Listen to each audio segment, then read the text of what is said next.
नमस्कार दोस्तों, मैं जयप्रकाश लाइच आपका हार्दिक स्वागत करता हूं। आज हम आरपीसी सेकंड ग्रेड संस्कृत विभाग का जो पेपर है उसका सॉल्यूशन करेंगे और इस सॉल्यूशंस को कुछ क्वेश्चंस हैं वो शॉर्ट ट्रिक्स के माध्यम से भी करेंगे। जो मेरी अप्रोच है आप उसको देखना, अगर आपको पसंद आए तो उस चीज को आप है ना अप्रिशिएट भी करना, और अगर आपको कहीं कुछ कमी लगे तो मुझे आप व्हाट्सएप करके भी बताना कि यहाँ पे कुछ कमी है, उसमें हम सुधार करेंगे। तो स्टार्ट करते हैं फर्स्ट क्वेश्चन से। The maximum value of 5 cos theta plus 3 cos theta plus pi by 3 plus 3 is. हमारे पास जो फंक्शन दे रखा है वो क्या दे रखा है, हमारे पास जो वैल्यू दे रखी है वो दे रखी है 5 cos theta plus 3 cos theta 3 cos theta plus pi by 3 और प्लस 3।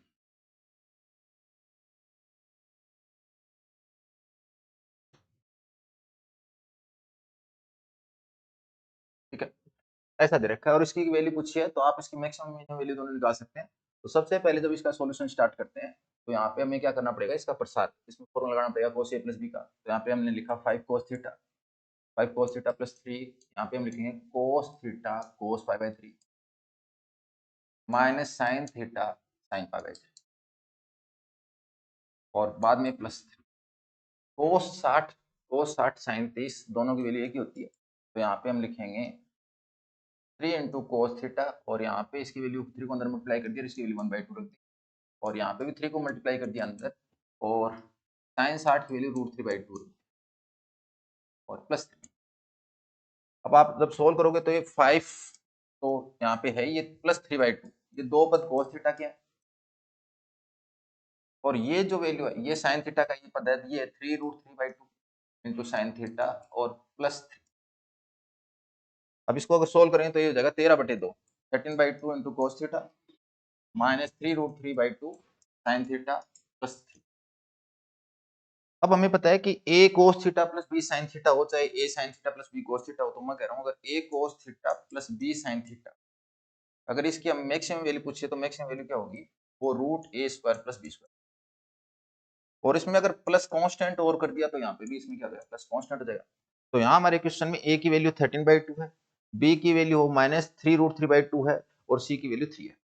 तो इस रिजल्ट का यूज लेके जब मैं इसकी वैल्यू दिखाऊंगा तो हम लिखेंगे 13/2 का होल स्क्वायर यानी 169/4 और इसका स्क्वायर करेंगे तो माइनस का स्क्वायर करें तो प्लस हो जाएगा और 3√3 का स्क्वायर करें तो 27/4 और माइनस ये तो रूट के अंदर आएगा और अलग से प्लस 3 और ऐड कर रखा, प्लस सी और ऐड कर दिया, यहाँ पे कांस्टेंट और जोड़ रखा था, कांस्टेंट जोड़ के इसकी वैल्यू सॉल्व करेंगे तो ये हो जाएगा रूट के अंदर इसको ऐड करेंगे तो 170 180 90 196 196/4 और प्लस 3, 196 में 4 का भाग देंगे तो √49 और √49 प्लस 3 को सोल्व करेंगे तो 7 प्लस 3 और 7 प्लस 3 कितना हो गया 10। तो हमारे इस क्वेश्चन का आंसर हो गया 10। तो पहला जो क्वेश्चन है उस पहले क्वेश्चन का आंसर कितना हो गया आपका 10 हो गया। तो देखो क्वेश्चन ये रिपीट क्वेश्चन है, पहले क्वेश्चन आया हुआ है। तो जब अगर पहले आपको देखा, देखो यहाँ पे जो वैल्यू है अगर आप देखोगे यहाँ जो वैल्यू है ये तो है आपकी इसकी वैल्यू, यहाँ पे अगर सिर्फ इतना दिया होता कि इसकी मैक्सिमम वैल्यू कितनी है, ये 3 अलग से नहीं दिया होता तब तो आंसर आता 7 और 3 एक्स्ट्रा और ऐड कर रखा तो इसकी वैल्यू कितनी होगी 10। तो इसका आंसर हो गया 10। नेक्स्ट क्वेश्चन क्या दे रखा है, A vector B vector C vector are unit vectors, ये इकाई सदिश हैं और किस प्रकार से हैं, a माइनस बी प्लस सी बराबर 0। ए माइनस और एंगल किसके बीच में पूछा है, ए और सी के बीच में, ए और सी के मध्य कौन पूछा है। तो कैसे सोल्व करेंगे ए तथा सी के मध्य, तो उसके लिए हम देखो वेक्टर क्या दे रखा है, ए सदिश माइनस बी सदिश प्लस सी। तो इसको सोल्व करने के दो तरीके हैं, ये जीरो वेक्टर है। एक तरीका तो जिसके बीच में आपको एंगल पूछे वो दोनों लेफ्ट साइड में रखो, जिसके बारे में नहीं पूछे उसको राइट हैंड साइड में ले जाओ और आप इसको क्या करो, इसको मापांक से दोनों तरफ क्या करो, परिमाण ले लो, दोनों तरफ मैग्नीट्यूड ले लिया, मैग्नीट्यूड लेके आपने क्या कर दिया, दोनों तरफ स्क्वायर भी कर दिया, तो मैग्नीट्यूड भी ले लिया और स्क्वायर भी कर दिया। इसमें अगर सोल्व करोगे तो क्या होगा, ये फॉर्मूला लगा देंगे, पहले सदिश का स्क्वायर दूसरे सदिश के परिमाण का स्क्वायर प्लस 2a सदिश डॉट सी सदिश बराबर यहाँ पे आ जाएगा b सदिश के परिमाण का स्क्वायर। अब ये इकाई सदिश है, इकाई सदिश तो इसका मान भी एक का स्क्वायर एक हो जाएगा, एक यहाँ पे एक का स्क्वायर एक, यहाँ पे 2a सदिश का परिमाण c सदिश का परिमाण और यहाँ पे a और c के बीच में अगर कोण थीटा तो मैं कहूंगा cos थीटा, यहाँ पे एक का स्क्वायर एक। इसको सोल्व करेंगे तो कितना हो जाएगा 2 यहाँ पे इसकी वैल्यू एक दोबारा पुट कर दी, यहाँ एक पुट कर दी cos थीटा। ये थीटा किसके बीच में कौन लिया है, ए और सी के बीच, तो यहाँ डॉट प्रोडक्ट ए और सी का है। बराबर सोल्व करेंगे तो कितना हो जाएगा 1 - 2, इसको सोल्व किया तो कितना हो गया 2 cos थीटा इक्वल्स टू -1 और cos थीटा की वैल्यू कितनी है -हाफ। cos थीटा की वैल्यू -हाफ है तो थीटा कितना हो जाएगा, थीटा है वो 2π/3, थीटा है वो कितना हो जाएगा 120 डिग्री। तो हमारा आंसर, करेक्ट आंसर कितना है 120 डिग्री। आप इसको ऐसे भी कर सकते हो, कैसे कर सकते हो वो देखो, मान लो कि आपने क्या किया, आपने ये सदिश ले लिया, ये कौन सा सदिश ले लिया, ये सी सदिश ले लिया और ये बी सदिश। हमें क्या दे रखा है, हमें दे रखा है कि ए सदिश, ये देखो इस लाइन कि ए सदिश प्लस सी सदिश बराबर बी सदिश है, ए सदिश प्लस सी सदिश और बी सदिश, और तीनों इकाई सदिश है तो तीनों की जो लंबाइयां एक है, इसका मतलब तीनों भुजाएं बराबर है, तीनों भुजाएं बराबर है तो इसका मतलब क्या होगा, ये कोण भी 60 डिग्री का, ये कोण भी 60 डिग्री का, ये कोण भी 60 डिग्री का। अब अगर मैं ये ए सदिश लेता हूँ, ये सी सदिश लेता हूँ और ये बी सदिश लेता हूँ, पूछा किसके मध्य कोण है, ए और सी के मध्य। तो ए और सी देखो, ए तो यहाँ इस पॉइंट पर अंदर की तरफ जा रहा है, सी बाहर जा रहा है, तो जब भी कोण निकालते हैं तो या तो दोनों सदिश अंदर की ओर आने चाहिए या दोनों सदिश बाहर की ओर आने चाहिए। तो हम क्या कर रहे हैं, इसको आगे बढ़ा दिया। अब अगर आगे बढ़ा देंगे तो क्या होगा, ये ए सदिश है ना, इसकी डायरेक्शन इस साइड में होगी, अब ये इस पॉइंट से बाहर जा रहा है, ये इससे बाहर जा रहा है। अब ये अगर 60 डिग्री है, क्योंकि तीनों इकाई सदिश है तो इनका तीनों की लंबाई भुजाओं की एक एक मिलेगी, और तीनों की भुजाएं अगर एक एक मिलेगी तो ये तीनों कोण समान मिलेंगे 60-60 डिग्री के समबाहु त्रिभुज में, इक्विलेटरल ट्रायंगल में। और अगर ये 60 डिग्री है तो इधर वाला कितना हो जाएगा, क्योंकि 180 में से घटा देंगे तो 120 डिग्री आ जाएगा। तो आप डायग्राम, अगर आपको वेक्टर से का डायग्राम बना सकते हो आप इजीली, तो इसको आप आराम से बिना किसी सोच से समझे इसको क्या कर सकते हो, इसको आप बता सकते हो कि इसका आंसर कितना आएगा। ठीक है, तो आंसर कितना आएगा, इसका आंसर 2π/3 आएगा। तो मेथड से भी इजी है, वैसे भी इजी है, कोई ज्यादा हार्ड क्वेश्चन नहीं है। ठीक है, देखो भाई,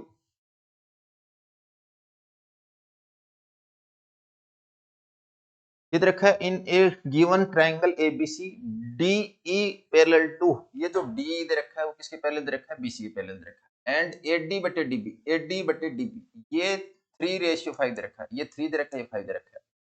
if AC equal to 5.6 centimetre, ये पूरा जो है ना 5.6 सेंटीमीटर, और आपको पूछा कितना है, ए पूछा। ठीक है, अब यहाँ पे आपको ध्यान रखना चाहिए कि ये रेशियो और ये रेशियो सेम रहता है। अब अगर मैं ये 3 और 5 का रेशियो, तो इसका रेशियो क्या मान लिया मैंने, इसका 3x मान लिया, इसका 5x मान लिया, तो 3x मान लिया, इसको 5x मान लिया, ताकि ये रेशियो और ये रेशियो भी इक्वल रहे। इन्होंने क्या दे रखा है कि ये जो AC है वो 5.6 दे रखा है, तो मैंने इसको AC को लिखा तो AC क्या होगा, इन दोनों का जोड़ हो जाएगा। तो AC क्या होगा, आपका जो AC है,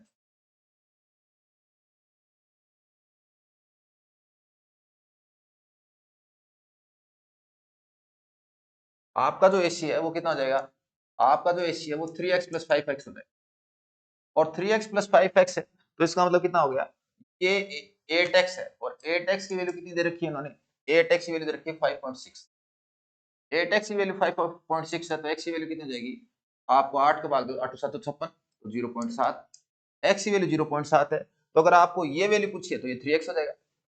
तो a ही कितना है, a ही है 3x, और 3x का मतलब आपने 3 इंटू 0.7 करेंगे, 3 इंटू 0.7 कितना जाएगा 2.1, तो आपका जो AC है वो 2.1 सेंटीमीटर है। ये हमने क्या कर दिया, AC का, तो AC कितना हो गया 2.1, A कितना हो गया 2.1 सेंटीमीटर। अगर ये निकालना तो 5 से मल्टीप्लाई कर देते, C तो C निकालते तो कितना हो जाता 3.5 सेंटीमीटर, टोटल दे रखा 5.6 सेंटीमीटर। तो सिंपल क्वेश्चन है। तो अभी तक जितने भी क्वेश्चन है वो ये मान के चलो कि सिंपल ही है, ऐसा कुछ हाई लेवल का कोई क्वेश्चन आया नहीं है। ठीक है, यहाँ पे देखो 1 माइनस आइटा क्या दे रखा है, ठीक है, क्या दे रखा है 1 माइनस आइटा बटे 1 प्लस आइटा दे रखा है। ठीक है, और 1 माइनस आइटा बटे 1 प्लस आइटा क्या होता है, माइनस आइटा होता है। अब ये स्टैंडर्ड रिजल्ट है, याद रहना चाहिए, नहीं याद है तो आप इसको सोल्व करोगे, कॉन्जुगेट से मल्टीप्लाई करके सोल्व करोगे तो आएगा। और माइनस आइटा कहाँ होता है, अगर आप देखोगे तो ये तो आइटा इधर होता है, माइनस आइटा यहाँ इस पॉइंट पे माइनस आइटा होता है, माइनस आइटा इसका मतलब इधर घूमेंगे और कितना डिग्री घूमेंगे, π/2 घूमेंगे, तो -π/2, तो इसका जो पूर्णांक है वो कितना हो जाएगा, इसका जो पूर्णांक है वो -π/2। ठीक है, नेक्स्ट क्वेश्चन देखो भाई, ये कोई ग्रुप दे रखा है और इस ग्रुप में Z क्या है, सभी इंटीजर्स का सेट है, और A स्टार B बराबर कितना दे रखा है, A प्लस B प्लस 1। अगर A स्टार B बराबर A प्लस B प्लस 1 है तो इसकी जो आइडेंटिटी है वो कितनी आएगी, आइडेंटिटी है वो आएगी -1। और अगर आइडेंटिटी अगर -1 है तो इसका जो इनवर्स एलिमेंट होता है वो कितना होगा, वो इनवर्स एलिमेंट होगा वो कितना हो जाएगा ए, अगर ए का पूछा है तो माइनस ए तो पक्का ही आएगा, तो माइनस ए दे ही रखा है इसमें, और साथ में माइनस टू ही आता है, तो ई का मान टू ही आता है, तो टू ही माइनस ए करते हैं, तो टू को माइनस वन से गुणा करते हैं, माइनस टू इंटू माइनस आ जाएगा, तो हमारा जो करेक्ट आंसर है वो कितना होगा माइनस टू माइनस। कैसे सोल्व करेंगे देख लेते हैं।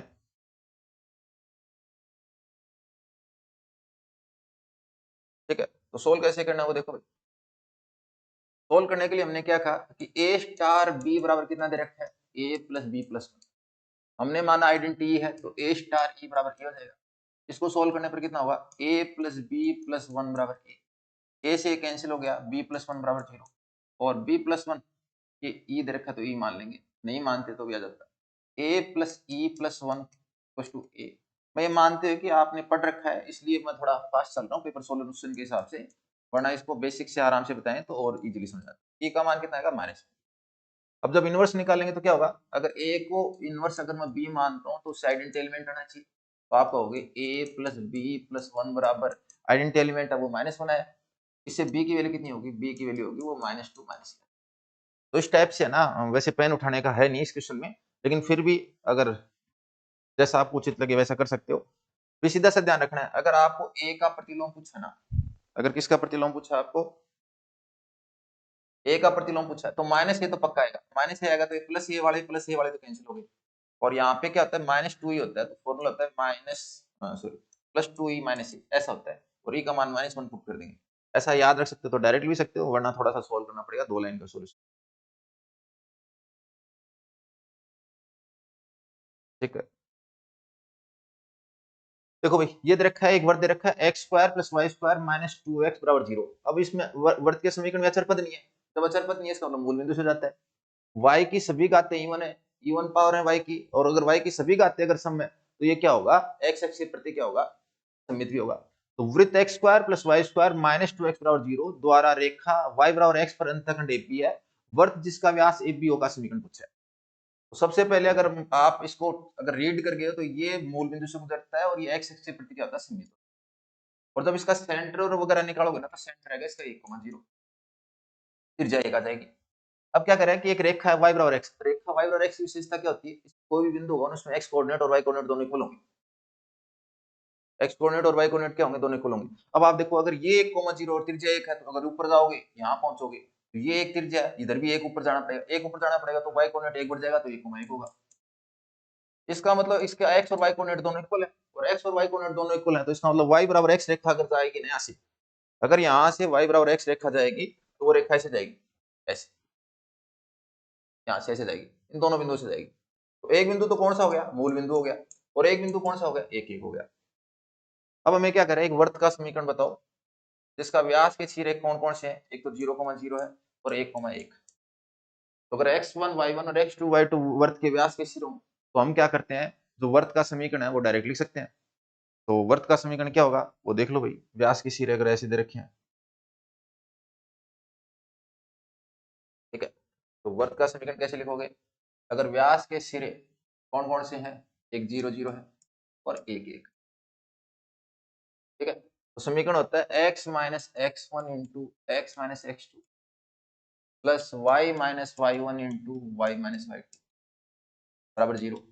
अब ये x1 y1 हो x2 y2 किसी को भी ले लो, x में से एक बार 0 घटा दिया, एक बार x में से 1 घटा दिया, ऐसे ही y में से एक बार 0 घटा दिया, एक बार y में से 1 घटा दिया बराबर 0। सॉल्व करने पर क्या होगा x square minus x plus y square minus y, answer कितना हो गया x square plus y square minus x minus, ठीक है, ये इसका आंसर हमने क्या कर लिया सोल्व कर लिया।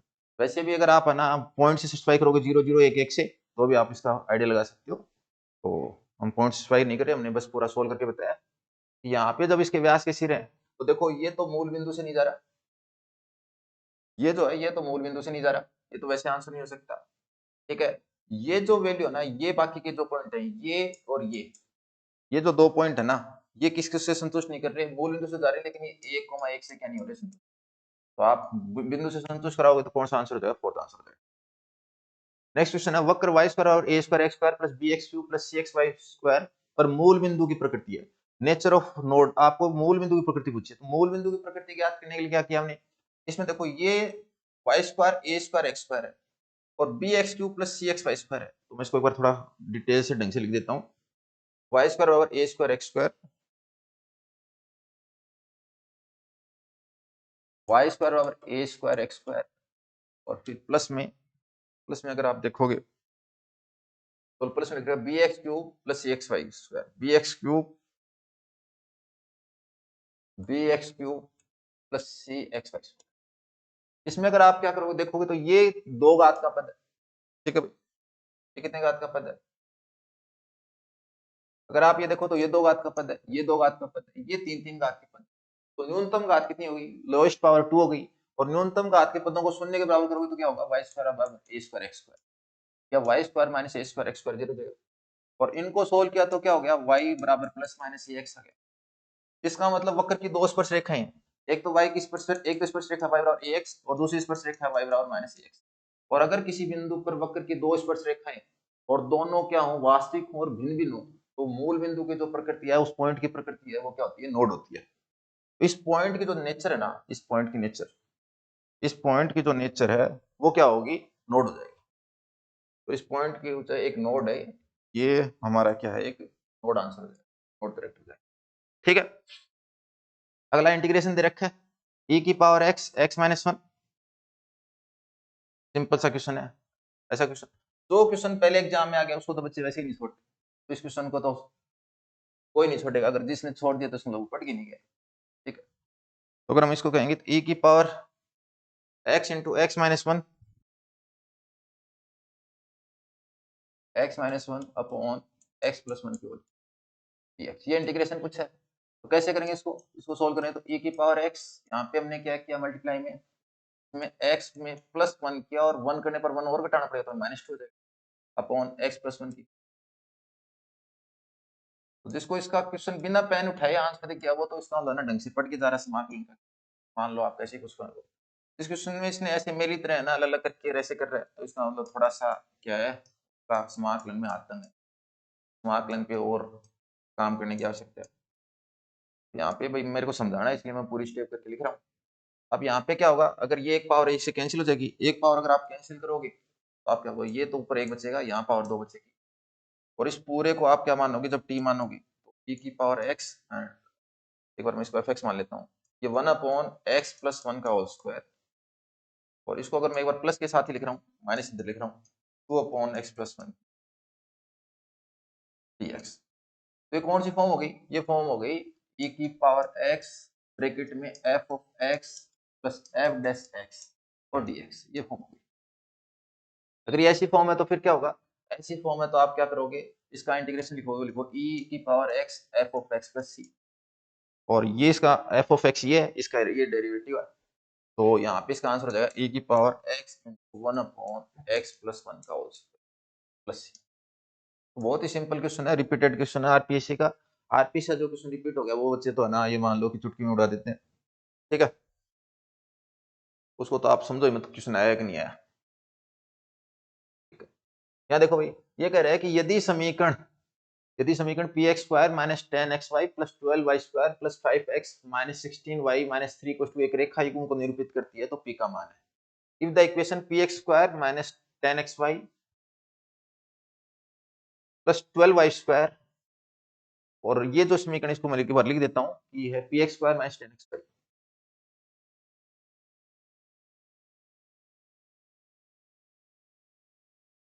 P x square plus 10xy minus 10xy plus 12y square minus minus 10xy minus 10xy plus 12y square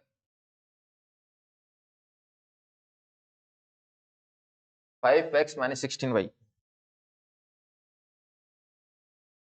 5x minus 16y minus 3 को माइनस 3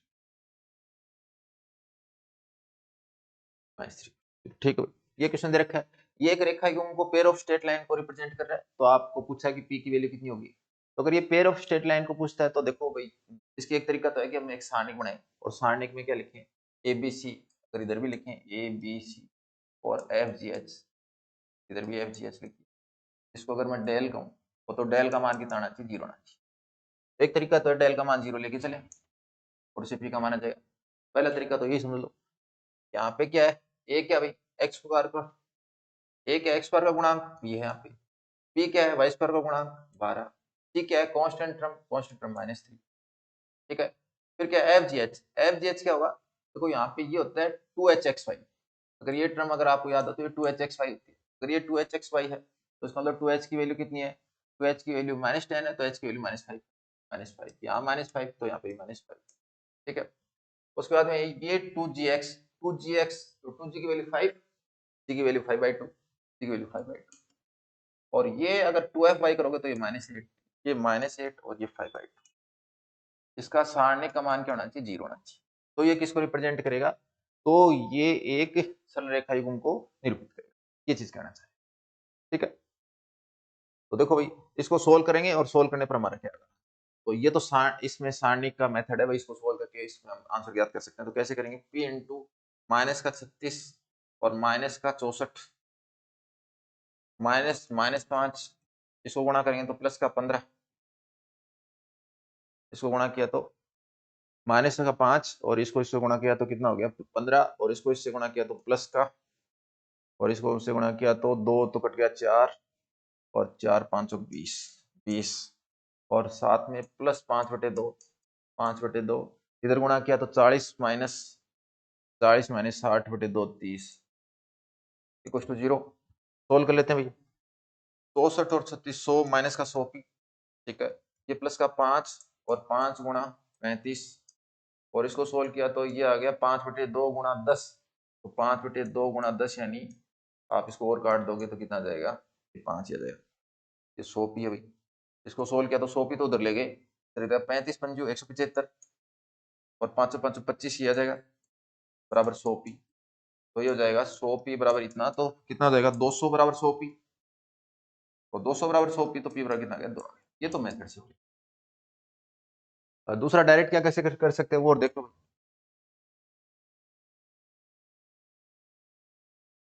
डायरेक्ट कैसे कर सकते हैं और समझ लो भाई। अगर आपको ये समझ आ रहा है कि ये अगर इसके फैक्टर होंगे, अगर इसके हमने लीनियर फैक्टर कर दी, इसके अगर हमने लीनियर फैक्टर कर दिए तो इसका मतलब क्या होगा, इसके हमने अगर लीनियर फैक्टर कर दिए तो ये इसके दो पेयर ऑफ स्ट्रेट लाइन में ये क्या हो जाएगा, देखो ऑप्शन में सारी वैल्यू दे रखी है, ऐसा दे नहीं रखा कि एग्जिस्ट नहीं करता, तो इसका मतलब इसके फैक्टर तो होंगे तभी तो रेखाएं बनेंगी।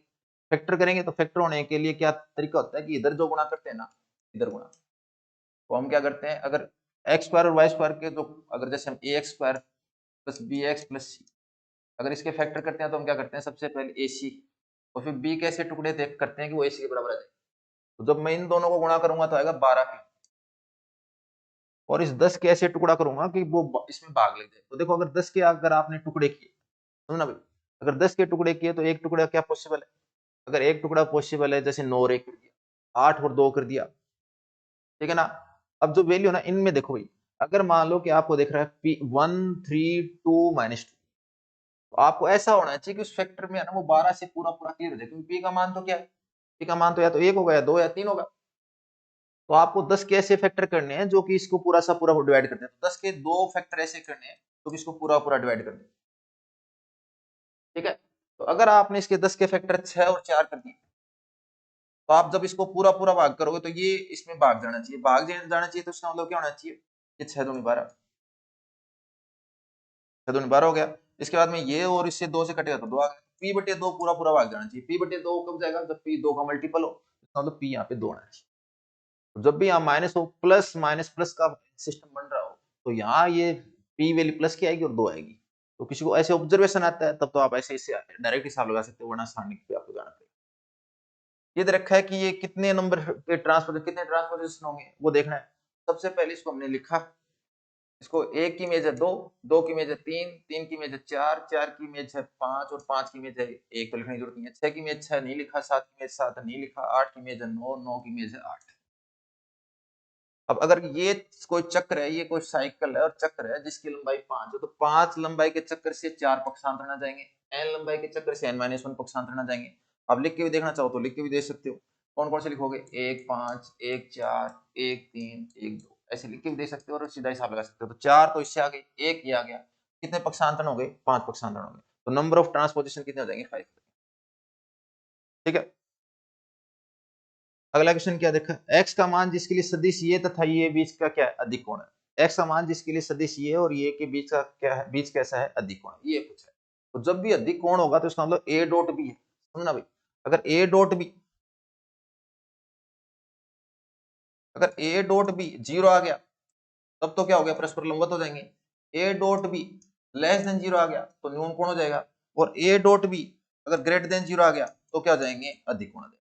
तो ऑब्ट्यूस एंगल के लिए क्या करना पड़ेगा? इनका डॉट प्रोडक्ट करना पड़ेगा, और वो किससे ज्यादा दिखाना पड़ेगा? आपको जीरो से ज्यादा दिखाना पड़ेगा। ए डॉट बी अगर पॉजिटिव आ गया, ए डॉट बी है वो जीरो से बड़ा आ गया तो इसका मतलब क्या होगा? अधिक होगा। ठीक है, ये चीज हम बताना चाह रहे हैं।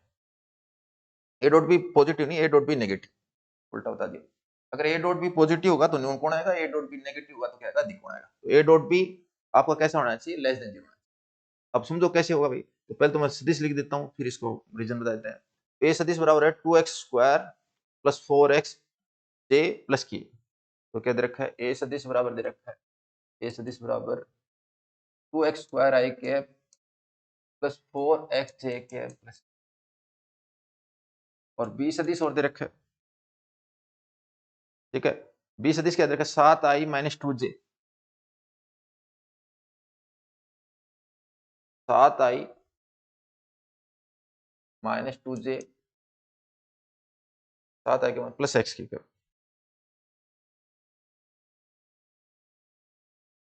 ठीक है, देखो होता क्या है, अगर आप a डॉट बी लिखोगे तो a डॉट बी लिखोगे तो क्या होगा? a का परिमाण और b का परिमाण, और कितना होता है? cos theta. अब ये वैल्यू क्या है? अगर आप ये देखोगे कि अगर ये अधिक कोण होगा तो ये वैल्यू नेगेटिव आएगी। ये हमेशा जीरो या पॉजिटिव होता है, जीरो या पॉजिटिव होता है, तो जो हमें सदिश दे रखे वो जीरो तो होंगे नहीं, क्योंकि अधिक कोण के लिए ऐसा संभव नहीं है, तो ये पॉजिटिव लेंगे। तो राइट हैंड साइड कितना होगा? पॉजिटिव, और ये पॉजिटिव, और जब थीटा का मान अधिक कोण लोगे, ऑब्टूस एंगल लोगे, तो कोस सेकंड क्वाड्रेंट में कैसा था? नेगेटिव। टोटल मल्टीप्लाई करने पर कैसी वैल्यू आ जाएगी? नेगेटिव। इसका मतलब ए डॉट बी कैसा होना चाहिए? A dot B negative. A dot B negative लेके चलना है और उसको सोल्व करना है। ए डॉट बी जब भी याद आ रहा है कि बच्चे ने मेरे से क्वेश्चन क्लास में पूछा था कि सर ये कैसे करना है, तो अगर बच्चा मेहनत कर रहा है और अगर वो जागरूक है कि मेरे को इसको सोल्व करना है, तो उसको आइडिया रहता है कि ये नहीं आ रहा तो सर से पूछ लिया। बुक का क्वेश्चन है, एज इट इज बुक में क्वेश्चन है, और सोल्व करके पूछा है, और जिस बच्चे ने पूछा है तो इसका मतलब उसको उसकी मेहनत का फायदा मिल गया। ए डॉट बी क्या है? लेस देन जीरो है। ए dot be less than zero, तो इसका मतलब क्या होगा? इसमें आई का गुणांक और इसका आई का गुणांक गुणा कर दिए तो 14x स्क्वायर। यहाँ जे के गुणांक को जे से गुणा कर दिया तो कितना जाएगा? माइनस का 8x, और के गुणांक को के गुणा से गुणा तो x लेस देन कितना। इसको सोल्व किया तो कितना हो गया? 14x स्क्वायर माइनस का 7x लेस देन जीरो। पूरी समीकरण को 7 से भाग देते हैं तो कोई फर्क नहीं पड़ेगा, क्योंकि 7 तो पॉजिटिव है, पॉजिटिव राशि से डिवाइड करने पर कोई फर्क नहीं पड़ेगा, ये लेस देन जीरो। इसके बाद में अगर मैं क्या करता हूँ, x कॉमन लेता हूँ तो ये हो गया 2x minus 1 less than zero. और अगर अब आपको ये लाइन रूल आता है कि लाइन ये कब जीरो होगा, तो आपको ये तो x बराबर जीरो पे जीरो, और ये जीरो कब होगा? जब x बराबर हाफ होगा, तो हाफ तो इसके आगे होता है, तो हाफ यहाँ हो गया। अब यहाँ पे होता है, अगर अधिकतम x पर गुणांक पॉजिटिव होता है तो उधर प्लस से स्टार्ट करेंगे, तो प्लस माइनस प्लस। हमें नेगेटिव चाहिए, नेगेटिव चाहिए तो इंटरवल 0 से 1/2 तक लेना पड़ेगा, और यहाँ पे बराबर का निशान नहीं लगा रखा तो ओपन इंटरवल लेना पड़ेगा। x belongs to open interval 0 से हाफ, ये हमारा आंसर। तो अभी तक जितने भी क्वेश्चन आए हैं उसमें ये क्वेश्चन है, ये थोड़ा ठीक लेवल का है कि थोड़ा सा बच्चे को क्या है, अगर जिसने नहीं देखा है तो वो शायद अटेम्प्ट नहीं कर पाएगा, मेरा ये मानना है। मैं नहीं कह रहा हार्ड है, लेकिन जिसका नहीं देखा हुआ उसके लिए हार्ड हो गया है। ठीक है, देखो ए और बी दो समान कोटि के वर्ग अवयव, यदि ए और बी सममित अवयव हो तो कौन सा विषम सममित अवयव है? तो ये a माइनस बी माइनस ए विषम सममित अवयव हो जाएगा। आपको ये चारों चेक करने हैं, अगर आप चेक करोगे तो ये सममित ए और बी सममित है तो उनका योग भी कैसा होगा? सममित मैट्रिक्स होगा। ए और बी विषम सममित, उसको 5 से गुणा करोगे तो भी सममित रहेगा।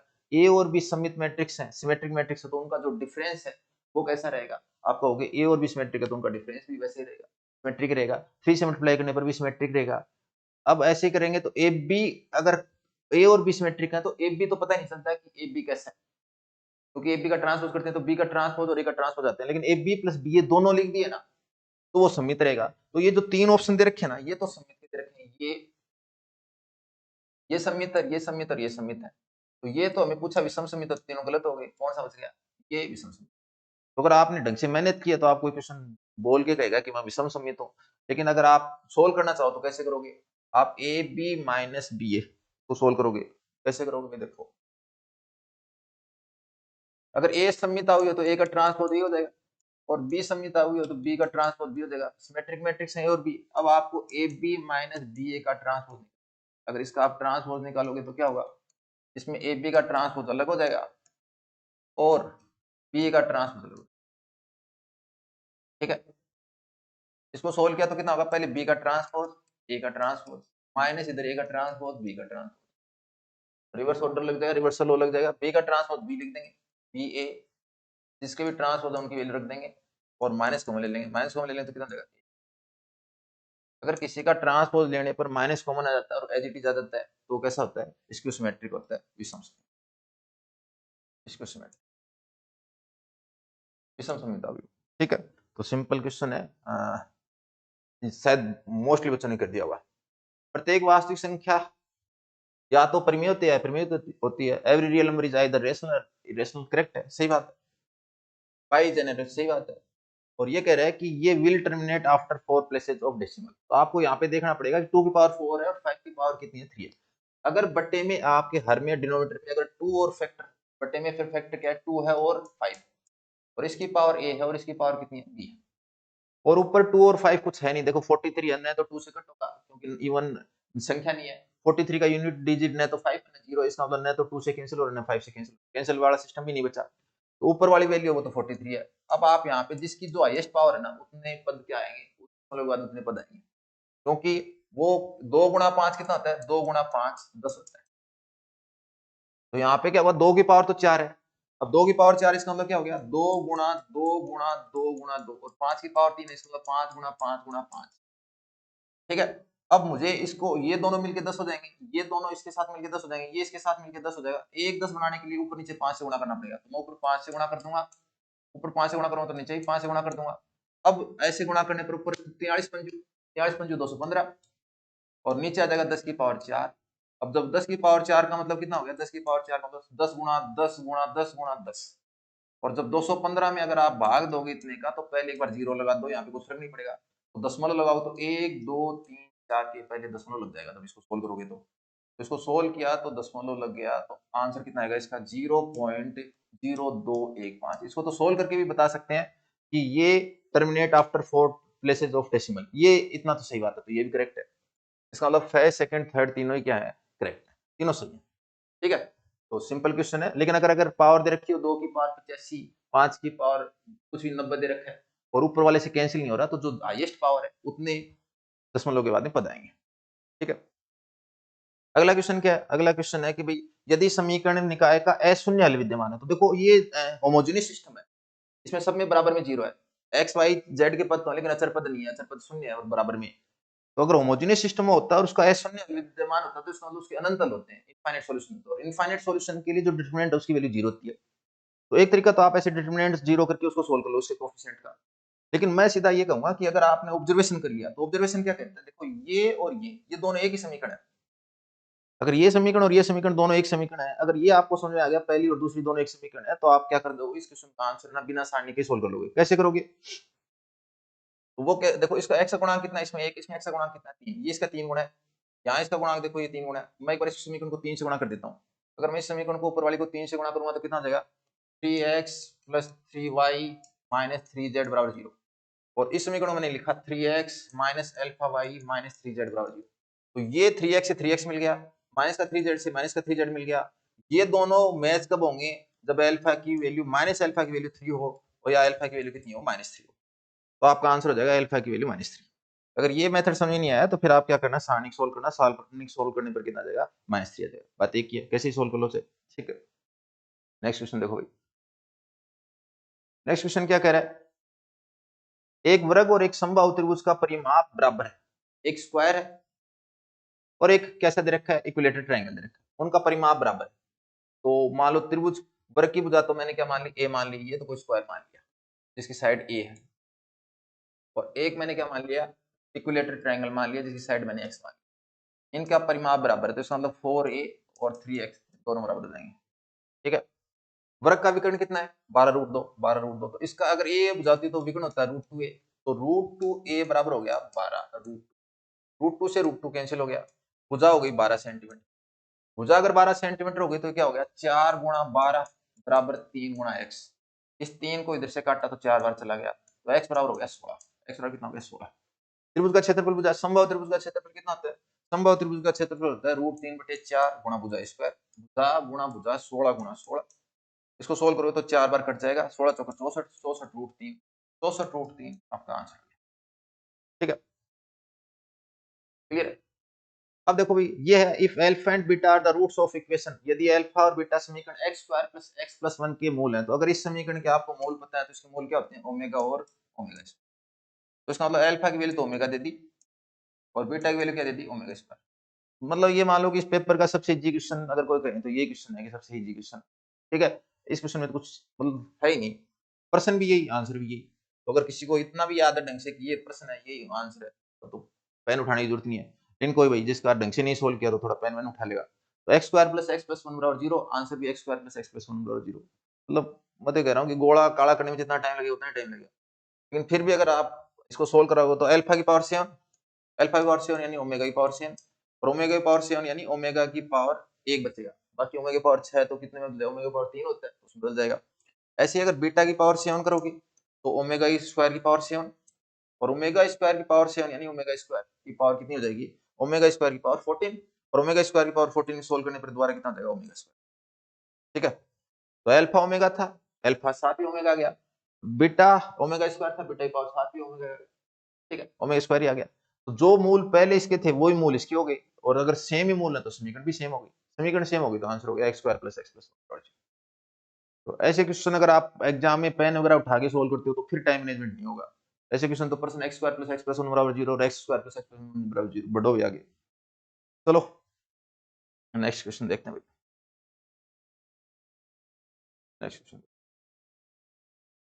ये कह रहा है कि ये अंतर समीकरण है और अंतर समीकरण में दे रखा है कि इस टाइप की कोई समीकरण उसको सोल्व करना है कि क्या क्या वैल्यू होगी। तो देखो ऐसा क्वेश्चन है ना, सिंपल बुक का ही क्वेश्चन है, ऐसा क्वेश्चन जैसे जैसे मेरा क्लास टेस्ट है उसमें क्लास टेस्ट में क्वेश्चन दे भी रखा है। बस इस क्वेश्चन को देखने के पीछे ये है कि आपको मूल कैसे पता चलते हैं, आप इसको सोल्व करके करते हो डायरेक्ट ऑब्जर्वेशन करते हो, बस इतना ही है। तो अगर आप इस समीकरण की सहायक समीकरण लिखोगे तो क्या होगा, इसकी सहायक समीकरण लिखोगे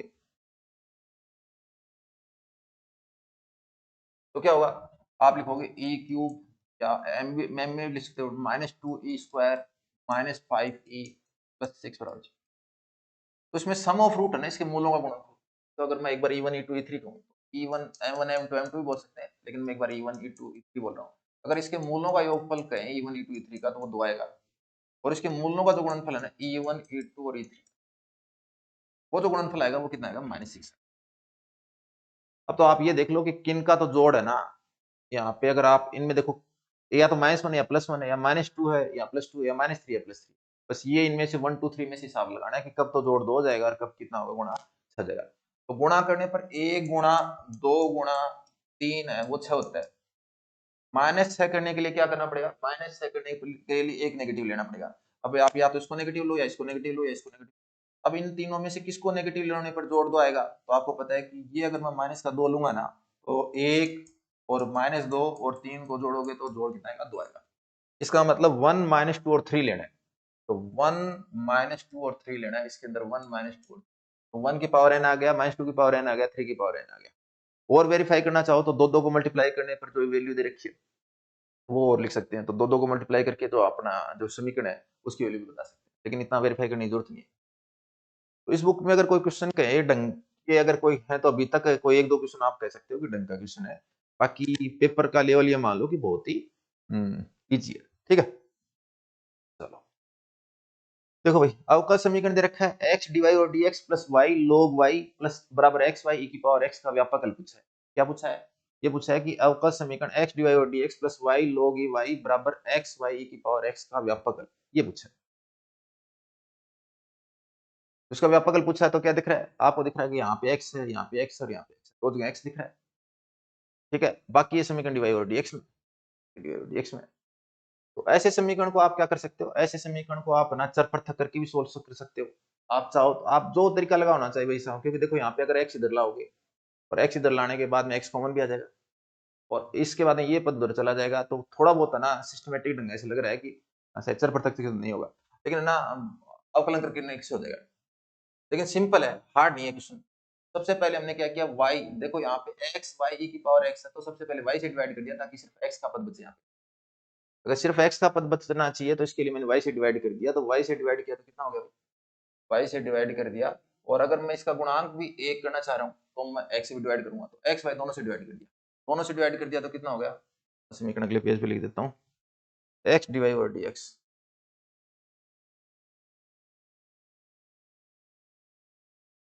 x dy और dx plus y log y, y log y बराबर x y की पावर x। ठीक है, तो कई बार अगर न क्लिक करे तो न करे, कोई बड़ी बात नहीं है, लेकिन ना क्वेश्चन इतना हार्ड है नहीं। अगर x y से डिवाइड करें तो 1/y dy और dx, यहाँ पे 1/y से करें तो dy, यहाँ से इससे डिवाइड करें तो कितना आ जाएगा, x से तो डिवाइड कर दिया e की पावर x। ठीक है, तो कई लोग तो इसको ऐसे एडजस्ट करके भी सोल्व कर सकते हैं, वो आपकी इच्छा है कि भी आप एडजस्ट से सोल्व करें, तो x y से डिवाइड करें तो y से y कैंसिल हो गए।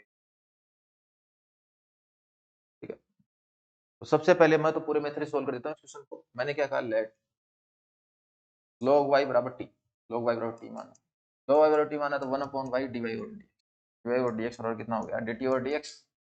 तो dt और dx हो गया तो इसको हम लिख देंगे कितना, इसको ये बस इतना समझ आ गया ना, फिर आगे तो कुछ है नहीं। बस मेन चीज है जिस इस क्वेश्चन में है क्या, यहाँ से ये लाइन लिखना हार्ड है, अगर इसको ये नहीं समझ आया तो इसका वो क्वेश्चन गया, जिसको लिखना आ गया तो उसका क्वेश्चन हो गया। तो ये इसको लिखा तो क्या हो गया, इनकी वैल्यू यहाँ रख देंगे, तो ये तो हो जाएगा dt और dx, dt और dx, log y को t मानना था तो 1/x, यहाँ पे t आ गया, यहाँ पे पर x।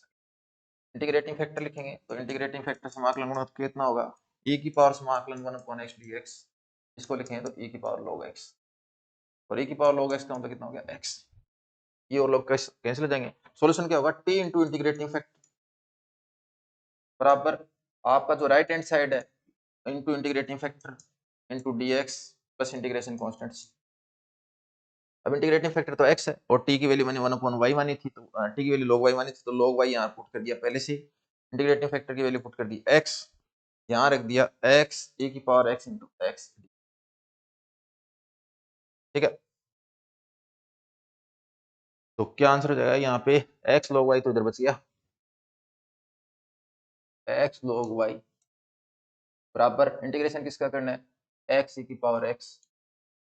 अब एक तरीका तो इसको फर्स्ट और सेकंड मान की इंटीग्रेशन कर सकते हो, लेकिन मेरी आदत नहीं है, मैं इसको ऐसे करता हूँ x माइनस 1 प्लस 1 और ये e की पावर x प्लस c। आपको नहीं समझ आया तो आपको इसको क्या करना है, फर्स्ट सेकंड करके करना है, और अगर आप ऐसे करना चाहोगे तो क्या होगा, ये f ऑफ x है और ये f डैश x है, और f of x plus f dash x जोड़ में और गुणा में e की पावर x है, तो आंसर आता है e की power x into f of x plus, और यहाँ पे f ऑफ x कितना है, यहाँ पे f ऑफ x है x माइनस, ये हमारा आंसर हो गया। तो x इंटू लॉग वाई,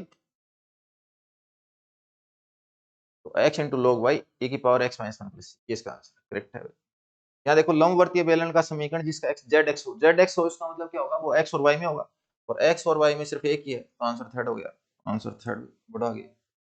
त्रिज्या दिख रही है 3 है, मेथड करने की जरूरत नहीं है। तो अगर सिर्फ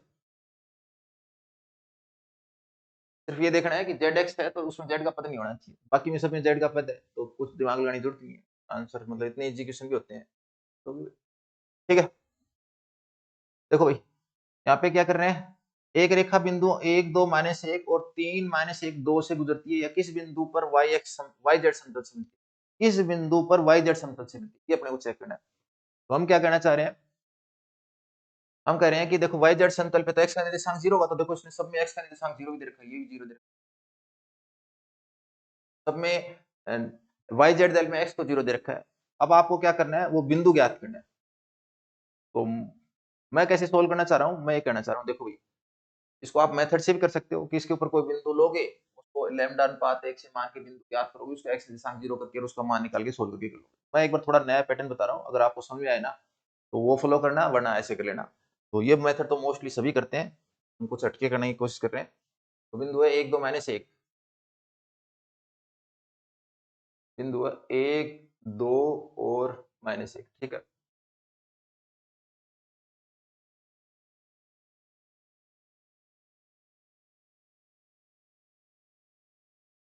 बिंदु कितना 1 2 और -1। दूसरा बिंदु कितना है वो देख लेते हैं। दूसरा बिंदु है 3 -1 और 2, 3 -1 और 2, 3 -1, ये दूसरा बिंदु है, ठीक है। हमें क्या करना है, एक्स निर्देशांक 0 करना है। देखो यहाँ पे 3 था, यहाँ पे इसको कम करके 1 हो गया, तो मैंने कितने कम किए, 2 कम किए, ठीक है। सुनो ना भाई, मैंने इस बिंदु से इस बिंदु में एक्स में कितना कम कर दिया, 2 कम कर दिया। तो जितना यहाँ कम किया उतना ही कम करके मैं यहाँ और लिखना चाह रहा हूँ एक बार। यहाँ अगर मैंने क्या कर दिया, 2 और कम कर दूं तो कितना -1 का, ठीक है। अब चूंकि इसके आंसर बट्टे में, इसलिए एक बार में न करके मैं 2 बार में बता रहा हूँ, बट हम एक बार में बता सकते हैं। अब देखो भाई, यहाँ -1, यहाँ -1 से 2 पर आने के लिए कितने बढ़ा, 3 बढ़ा, तो मैंने 3 और बढ़ा दिया, 3 और बढ़ा दिया तो कितना, 2 में 3 और बढ़ाया तो 5 हो गया। अगर जितनी चीज बढ़ रही है उतना बढ़ाते जाओ, जितनी चीज घट रही है उतना घटाते जाओ। 2 में से यहाँ पे -1 पे आने के लिए क्या कर दिया, 2 से -1 में -3 कर दिया, -3 कर दिया, तो -3 और कर दो, -4 हो गया। अब ये -1 ये +1 है, इन दोनों का मध्य बिंदु निकालो। इन दोनों का मध्य बिंदु कैसे निकालोगे, इन दोनों को जोड़ा, 2 का भाग दिया, तो इन दोनों को जोड़ के 2 का भाग दिया, 0 आया। इन दोनों को जोड़ के 2 का भाग दिया, इन दोनों को जोड़ के 2 का भाग दिया, तो आंसर हो गया 0 7/2 -5/2। तो आंसर हो गया 0 0 7/2 -, ठीक है। देखो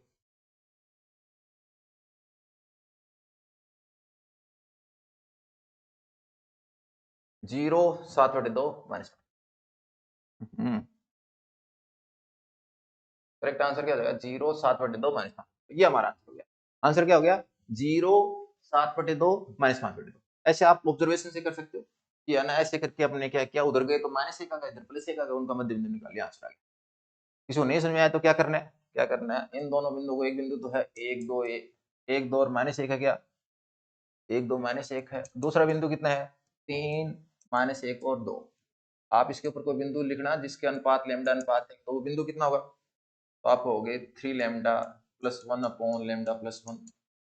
ऐसे ही और बिंदु लिख दोगे, y निर्देशांक लिख दोगे, z निर्देशांक लिख दोगे, फिर इसको 0 करोगे, इसको 0 करोगे तो लैम्डा का मान कितना आएगा, लैम्डा का मान -1/3 आएगा। तो लैम्डा का -1/3 आएगा, तो लैम्डा की वैल्यू -1/3 इन बिंदुओं में रखोगे तो आंसर आ जाएगा 7/2 और -5। जो इजी लगे उससे कर लेना भाई। देखो ये 720 दे रखा है, NPR बराबर 720 NCR ऐसा दे रखा है। तो NPR बराबर 720 है, तो आप देखो भाई इसमें सोल्व करने की जरूरत है। जैसे 1 गुणा 2 किया, गुणा 3 किया, गुणा 4 किया, 24 हो गया, 24 पंजू 120, 120 6 है 720, फैक्टोरियल 6 हो गया, फैक्टोरियल 6 है, फैक्टोरियल 6 है तो यहाँ पे फैक्टोरियल आ रहता है, तो आर का मान 6 हो गया, आंसर हो गया। ठीक है। यदि एक आदमी 10 वर्ष से अधिक जीवित होने की प्रायिकता कितनी है, 10 वर्ष से अधिक जीवित होने की प्रायिकता 1/4। एक आदमी है वो 10 वर्ष से अधिक जीने की प्रायिकता कितनी है, 1/4, और उसकी पत्नी के 10 वर्ष से अधिक जीवन होने की प्रायिकता कितनी है, 1/3। तो आदमी की प्रायिकता जीने की कम है और पत्नी की ज्यादा भाई, ओहो, ठीक है भाई कोई बात नहीं। आदमी के चांस कितने हैं, 1/4 0.25 ही, और लेडीज के जीने के चांस कितने हैं, 10 वर्ष अधिक जीने की प्रायिकता क्या है, 1/3 ज्यादा भाई, ठीक है। 10 वर्ष बाद उसमें से किसी के भी जीत न रहने की प्रायिकता, ठीक है। अब देखो भाई, आदमी मर जाए तो इसमें ऐसा नहीं है कि आदमी मर जाएगा तो यहाँ पे जो औरत है वो ही मर जाएगी, या औरत मर जाएगी तो आदमी मर जाएगा, ऐसा नहीं है। इसमें क्या है, ये घटनाएं स्वतंत्र है। आदमी की जीवित होने की प्रायिकता है वो आदमी के, उसके पे डिपेंड करती है कि आदमी कितना स्वस्थ है, कैसा है, बीमार है या नहीं, उस पर डिपेंड करती है। तो घटनाएं एक्चुअल में स्वतंत्र है, एक के बीमार होने या मरने या न मरने पर दूसरे पे इफेक्ट नहीं पड़ेगा, ठीक है। ऐसा इनका कोई बस हस्बैंड वाइफ है, लेकिन ऐसा नहीं है कि एक मर गया तो दूसरा उसके साथ में मर जाएगा ना। हस्बैंड वाइफ है तो यहाँ ये दोनों घटनाएं कैसे स्वतंत्र है, इंडिपेंडेंट है। इंडिपेंडेंट है तो इसमें पूछा है कि किसी के भी जीवित रहने की न रहने की प्रायिकता, तो पूछा क्या है, इसने कहा है कि अगर इसमें आदमी को बोल दिया मैन और यहाँ पे लिख दिया वाइफ, मैन एंड ए और बी बोल देता हूँ मैं, ए के जीवित, आदमी के जीवित न रहने की प्रायिकता तथा औरत के भी जीने की न प्रायिकता। अब घटनाएं स्वतंत्र है, घटनाएं स्वतंत्र है तो आप क्या कहोगे, इनकी प्रायिकता अलग अलग मल्टीप्लाई हो जाएगी, P A bar into P B bar हो जाएगा, ठीक है। और P A bar into P B bar कितना होता है, पी ए बार तो हो जाएगा 1 माइनस प्रोबेबिलिटी ऑफ ए, और पी बी बार कितना हो जाएगा 1 माइनस प्रोबेबिलिटी ऑफ बी, ठीक है। प्रोबेबिलिटी ऑफ ए कितना दे रखा है 1/4, ए को 1/4 में से घटाओगे तो 3/4 आ जाएगा, सीधा भी लिख सकते हैं, लेकिन मैं एक बार लिख देता हूँ। तो इसमें से 1/3 घटाओ तो 2/3 आ जाएगा, तो ये तो 3/4 आ जाएगा, ये 2/3 आ जाएगा, और इस 3 से 3 कैंसिल, 2/4 का मतलब 1/2। तो किसी के भी जीवित न रहने की प्रायिकता वो 1/2। जिसको ये समझ नहीं आया कि ये घटनाएं स्वतंत्र है, क्वेश्चन नहीं होगा। जिसको ये समझ में आ गया कि घटनाएं स्वतंत्र है तो क्वेश्चन नहीं, ठीक है। अब ये पर्सन पे डिपेंड करता है, व्यक्ति पे डिपेंड करता है कि उसको ये पता चलता है कि, ठीक है। ये क्वेश्चन देखकर किसको लगा कि आंसर x बराबर 1 दे देता तो ठीक रहता, क्यों तिर्यक अनस्पर्शी पूछ रहा है, ठीक है। एक घटना याद आ गई, जब मैं आरएस का पेपर देने गया था, एक क्वेश्चन आया था कि जंगल की ज्वाला किसे कहते हैं, आंसर था प्लास। तो मैंने देखा प्लास है नहीं है, प्लास तो मिला नहीं, उसका कोई ना साइंटिफिक नाम दे रखा था। तो इस क्वेश्चन को देखते ही जिसको ये लगा कि x बराबर 1 आना चाहिए और x बराबर 1 नहीं मिला, तो फिर सोचे कि किसको करें, चलो इसको कर देते हैं, तो गलत कर दिया, ठीक है। तो तिर्यक अनस्पर्शी पूछिए, शानदार क्वेश्चन है। इस पेपर का सबसे शानदार क्वेश्चन कोई मुझसे पूछे कि सबसे बढ़िया क्वेश्चन कौन सा है, तो मैं कहूंगा ये सम, ठीक है। तो हो सकता है कि भैया ना मेथड्स लगाने पर 5 मिनट में हो जाए, ऐसा कुछ नहीं है कि भाई 1 मिनट में हो जाए, 10 सेकंड में हो जाए, लेकिन क्वेश्चन जो दिया ना शानदार दिया। और ये क्वेश्चन में मुझे ऐसा लगता है कि इस क्वेश्चन को ना भाई 25 बच्चे भी टच नहीं कर पाए होंगे, ठीक है। अब हो सकता है कर दिया हो 100 की 100 ने, ऐसा कुछ नहीं है, मेरा अनुमान है। तो अच्छा क्वेश्चन करना क्या, देखो नीचे x-1 है, तो मैं चाह रहा हूँ कि मैं पहले इसको बोर्ड पे लगी बताता हूँ। y बराबर कितना दे रखा है, y बराबर x² - 4/x, ठीक है। ऐसा क्वेश्चन, तो ऐसा नहीं है कि क्वेश्चन सारे इजी हैं, क्वेश्चन कुछ ऐसे भी हैं, लोग देखिए शानदार पेपर, जिसने एक पेपर बनाया ना, तो क्वेश्चन ऐसे दिए हैं कि न तो लेंथी प्रोसेस है, बस कुछ क्वेश्चन बहुत इजी डाल दिए। अब जिस बच्चे का पूरा सिलेबस कवर है ना, उसको फायदा है। बच्चे का मैथ्स का सिलेबस कवर जिसने छोड़ दिया ना, वो तो एग्जाम ही छोड़ दिया। ऐसे पेपर में ना सिलेबस छोड़ दिया, वो मर गया, हो गया काम से, ठीक है। यहाँ देखो भाई, ये x-1 है, और अगर x-1 का अगर मैं ऊपर है ना फैक्टर देखना चाहूँ, तो मैंने आइडिया लगा के, मैं अपना आइडिया से बता रहा हूँ वरना भाग देना पड़ेगा। तो मैंने क्या किया, x² - 1 कर दिया, ताकि मैं क्या करूं, इस x² - 1 के 2 फैक्टर कर दूंगा, एक x+1 कर दूंगा और एक x-1 कर दूंगा, और एक इससे कट जाएगा, इसलिए मैंने इसको x² - 1 कर दिया। किसी को नहीं आता तो आप क्या करना, ऐसे भाग देना भाई, ऐसे भाग देना, समझ नहीं आया x² - 4 को किससे डिवाइड करना, x-1 से डिवाइड करना, तो डिवाइड करने पर है ना आंसर आएगा। दूसरा आप क्या कर सकते हो, वो 5 2m 5 3m लिखते हैं, वैसा करके वैसे कर सकते हो, तो वो आपका होमवर्क है। आप एक बार मैं इस तरीके से बताना चाह रहा हूँ, y बराबर कितना होगा, x² - 1/x-1, इससे भी डिवाइड कर दिया, इससे भी डिवाइड कर दिया, और ये जो है ये है x-1 × x+1, ठीक है। तो इस क्वेश्चन में है ना इजी पेपर है, लेकिन ऐसा नहीं है कि बच्चों से गलतियां खूब हुई होंगी, मुझे लगता है कि इस क्वेश्चन में बच्चों से गलतियां खूब हुई हैं, माइनर मिस्टेक खूब हुई हैं, ठीक है। लेकिन सीटें कम है तो उसका इतना इफेक्ट नहीं पड़ेगा, जिससे कम मिस्टेक हुई है या जिसका जीके स्ट्रॉन्ग था उसका सिलेक्शन हो जाएगा।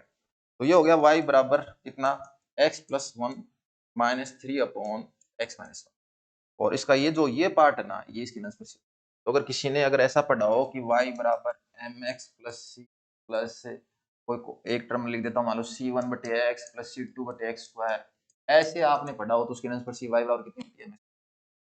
तो ये जो उसी फॉर्म की इक्वेशन है, तो इसकी जो अनस्पर्शी है वो कितनी होगी, इसकी अनस्पर्शी है y बराबर x+1, इसकी अनस्पर्शी, ठीक है। तो अच्छा क्वेश्चन है, शानदार क्वेश्चन है। इसको आप ना किससे ट्राई करना, 5 2m से भी ट्राई करना। 5 2m से ट्राई करोगे तो कितना हो जाएगा, पे x1 रखोगे करोगे तो m का मान 1 आएगा, चारों में m का मान 1, ठीक है। फिर उससे अगले वाले पद से निकाल के कांस्टेंट टर्म का मान निकालना, तो कांस्टेंट टर्म का मान हो रहा है। यहाँ पे देखो ये दे रखा है कि f(z) बराबर अगर ऐसा दे रखा है तो df/dz कितना होगा, फलन का z के सापेक्ष अवकलन कितना होगा। तो देखो इसने df/dz लिख दिया, तो कई बच्चों के साथ तो ऐसा भी हो सकता है कि इसने ना f(z) क्यों नहीं लिखा, ठीक है। अगर f(z) क्यों नहीं लिखा, f(z) लिख देता तो समझ आ जाता, लेकिन अगर जिसको समझ आ गया कि df/dz इसका मतलब क्या होता है, df/dz का मतलब होता है अगर इसका x के सापेक्ष आंशिक हो, अगर विश्लेषिक फलन है तो। लेकिन इसमें ऐसा तो कुछ चेक करना ही नहीं, क्योंकि 4 ऑप्शन दे रखे हैं, इसका मतलब विश्लेषिक तो है, तो विश्लेषिक हम चेक नहीं करेंगे, हम सिर्फ क्या करेंगे, आंसर पर जाएंगे। फलन का x के सापेक्ष आंशिक अवकलन करेंगे, फलन का x के सापेक्ष आंशिक अवकलन करोगे तो कितना होगा, फलन का x के सापेक्ष आंशिक अवकलन करोगे तो कितना हो जाएगा, 4 माइनस ये पहले वाला y वाला 0 हो जाएगा, और x का अवकलन 4 हो जाएगा, y का 0 हो जाएगा, माइनस आइटा x वाले का माइनस आइटा हो जाएगा और दोबारा आगे वाले पद का भी 0 हो जाएगा। तो आंसर हो जाएगा 4 माइनस आइटा। इसका आंसर है 4 माइनस। क्वेश्चन सिंपल है। कोई को पूछे कि इस बुक में इस पेपर में कौन से क्वेश्चन शानदार है, तो पहला 23 का फिर दूसरा 24 का। इजी क्वेश्चन है, लेकिन है ना दिमाग क्लिक न करे तो नहीं। ठीक है, हम मेरा बता रहा हूँ, हो सकता है कि आपको बिल्कुल इजी लगा हो। वैसे तो अगर आप इसको सोल्व करते ना, अगर आप इसको जेड में कन्वर्ट कर सकते थे, इतना बड़ा फंक्शन नहीं है। एफ ऑफ जेड बराबर कितना लिख देते, 4 कॉमन लेने पर x प्लस आइटा वाई यहाँ बच जाता, और बाकी वाले जो पद हैं वो कितने बचे, माइनस का आइटा x प्लस वाई और बच गया। इसको लिखा 4z, और इसको माइनस आइटा कॉमन लेने के बाद में यहाँ बचेगा x प्लस आइटा वाई, और इसको भी क्या लिख दिया मैंने, z लिख दिया। तो 4z माइनस आइटा z है, इसका z के सापेक्ष अवकलन करोगे तो 4z का तो 4 हो जाएगा, माइनस आइटा z का माइनस आइटा हो जाएगा, तो आंसर हो जाएगा 4 माइनस आइटा। ठीक है, इस टाइप से इसका आंसर आ गया। क्लियर है? अगला देखो,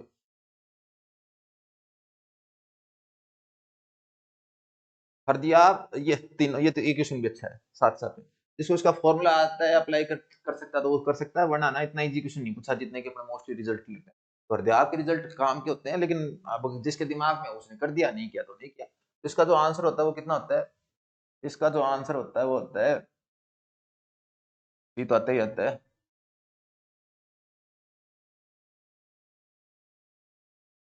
मेरे हिसाब से इसका आंसर होता है 8/3 और पाई, अगर यहाँ पे a मल्टीप्लाई में है तो a क्यूब, ऐसा। तो यहाँ पे a की वैल्यू 1 रखेंगे, a की वैल्यू 1 रखेंगे तो कितना आ जाएगा 8π/3, ऐसा कुछ होता है। ठीक है ना, 8π/3। ठीक है, अगर यहाँ पे ये गोला होता ना, तो गोला होता तो 4/3 पाई आर क्यूब हो जाता, उसकी त्रिज्या 1 होती तो 4/3 पाई आर क्यूब हो जाता। लेकिन ये गोले से क्या आता है, यहाँ पे गोले से दुगुना आता है। यहाँ पे अगर गोले का पूछता तो 4/3 पाई ए क्यूब, और ये गोले से दुगुना आता तो 8/3 पाई ए क्यूब। तो जिसको अगर ये थोड़ा सा लिंक याद है कि ये डबल होता है गोले वाले से, तब तो वो याद कर दिया, तब तो वो कर पाएगा। और जिसको क्लिक नहीं है कि ऐसा इसका डबल होता है क्या, तो वो नहीं कर पाएगा। ठीक है, तो गोले में कितना होता है, गोले में कितना होता है 4/3, और पाई और आर रेडियस बना होगा तो इतना होता है, तो वो 4/3 पाई। यहाँ पे आर बराबर क्या होता है, ए के लिए ए 1 प्लस कोस थीटा होता है, तब इसका आंसर होता है 8/3 पाई ए क्यूब, ऐसा। ठीक है, ऐसा कुछ आंसर है। तो इसका आंसर है ना 8π/3 है। तो सोल्व करके भी कर सकते हैं, लेकिन मैं यहाँ पे इस पे डायरेक्ट आंसर पे जा रहा हूँ। ठीक है, अगला क्वेश्चन देखो भाई, यदि फलन f(x) बराबर k cos x बटे पाई माइनस 2x, ये 3 है।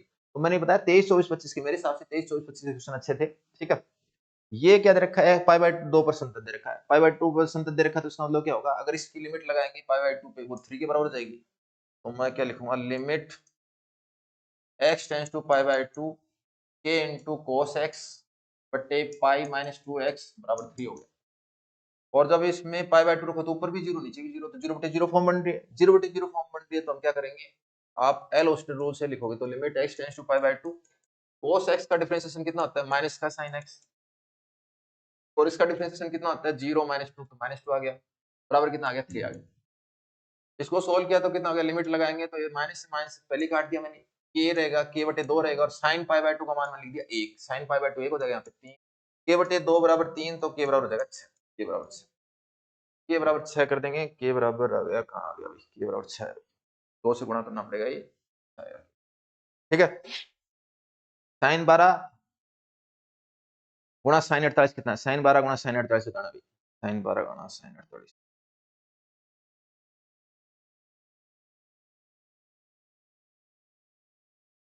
साइन 12 गुणा साइन 48। तो मैंने 3 क्वेश्चन आपको बता दिए कि अच्छे हैं, ये चौथा क्वेश्चन है, ये जो कि ठीक क्वेश्चन है भाई, जिसको फॉर्मूला नहीं आता वो नहीं कर पाएगा। ठीक है, बाकी में क्या है कि कैसे भी करके कर सकते हैं। तो साइन 12 साइन 48 है, तो मैंने क्या कर दिया, 2 से गुणा कर दिया और 2 से भाग दिया, 2 से गुणा कर दिया, 2 से भाग दे दिया। अब 2 साइन ए साइन बी, 2 साइन ए साइन बी कितना होता है ये देखना है। तो कितना होता है भाई, आप कहोगे ये होता है कोस ए माइनस बी और माइनस कोस ए प्लस, ऐसा। ठीक है, अब यहाँ पे ए इसको भी ले सकते हो, इसको भी ले सकते हो, कुछ फर्क नहीं पड़ता, क्योंकि कोस ए माइनस बी नेगेटिव आएगा तो भी कोस माइनस थीटा कोस थीटा में बदलता है। तो 1/2 यहाँ पे लिखा कोस 12 - 48, 12 degree minus 48 degree, minus cos 12 degree plus 48 degree. ठीक है, अगर यहाँ पे लिख दिया 1/2, तो ये लिख दिया कोस का मान माइनस का 36 डिग्री, और यहाँ पे लिख दिया माइनस कोस का मान 60 डिग्री। ठीक है, तो यहाँ पे क्या लिखा, cos 36 degree minus cos 60 degree. cos 60 degree का मान कितना होता है, cos 60 sin 30 दोनों मान 1/2 होता है। cos 36 डिग्री कितना होगा, 1/2। 1/2 cos 36 का मान होता है √5 + 1/4 माइनस 1/2। इसको जब सोल्व करेंगे तो सोल्व करने पर कितना आंसर आएगा, इसको सोल्व करने पर आ जाएगा 1/2। 1/2 इसको सोल्व किया तो हो जाएगा √5 + 1 माइनस 2/4। और इसको सोल्व किया तो कितना आ गया, ऊपर √5 - 1, नीचे 2 × 4 कितना देगा 8। तो √5 - 1/8 आंसर आ जाएगा। तो आंसर हो गया √5, आंसर हो गया √5 - 1/8। ठीक है। तो अगर किसी से क्वेश्चन नहीं हो रहा है, मान लो कि एग्जाम में चले गए, एग्जाम में गए और आपसे दिमाग नहीं लग पाया, तो देखो sin 12 और sin 48। sin 12 होता है वो लगभग sin 0 के बराबर होता है, छोटी वैल्यू है। sin 48 है वो भी छोटी वैल्यू, sin 90 जाके 1 होता है। तो ये छोटी वैल्यू, ये छोटी वैल्यू, दो छोटी वैल्यू गुणा करोगे तो दोनों का आंसर 1 से तो कम आएगा, पहली बात तो 1 से कम आएगा और छोटा आएगा। तो अगर आप इनको देखोगे ना तो इन दोनों में तो प्लस प्लस साइन है, जब प्लस प्लस साइन है तो वैल्यू थोड़ी बड़ी है, ये दोनों में माइनस माइनस साइन है, ये दोनों छोटी वैल्यू है। तो आप इन दोनों में से तुक्का मारोगे, ठीक है ना, इन दोनों में से तुक्का मारोगे। अब ये जो वैल्यू है ना, ये आपको √5 - 1/4 पता है कि ये वैल्यू इसकी होती नहीं, ये स्टैंडर्ड फॉर्मूले से निकलता है। जैसे cos 36 का मान निकल रहा है वैसे इसमें भी मान निकलेगा। तो ये वैल्यू किसकी होती है, ये वैल्यू आपको पता है कि sin 18 की होती है, लेकिन ये sin 18 तो है नहीं। ठीक है, अगर ऐसा है तो इसका मतलब ये आंसर हो गया। तो ऐसे तुक्का लगा के आप √5 - 1/8 कर सकते हो। ठीक है, तो तीसरा क्वेश्चन, ये चौथा क्वेश्चन भी अच्छा, जिसका नहीं देखा हुआ या ऐसा, क्योंकि ऐसा क्वेश्चन बुक में नहीं है, ऐसा क्वेश्चन बुक में नहीं है तो मोस्टली हो सकता है कि बच्चों से वो क्वेश्चन नहीं हुआ हो। ठीक है, तो कैसे करेंगे उसको देख लेते हैं।